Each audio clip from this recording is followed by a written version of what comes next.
I just called 911. I've been coughing up blood all night. My chest is burning. My throat is burning. It hurts. I'm severely dehydrated. I'm lightheaded. I'm dizzy. I got this pain in my leg that's not going away. That's shooting from my foot to the top of my leg, my left leg. It may be a blood clot.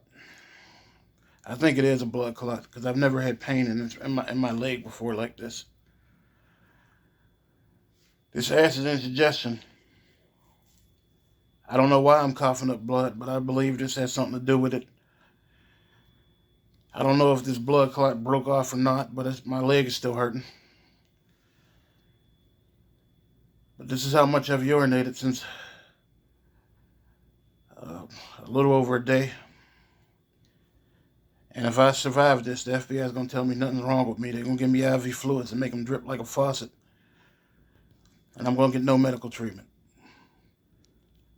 Just please keep me in your prayers. I need a miracle from God to survive this.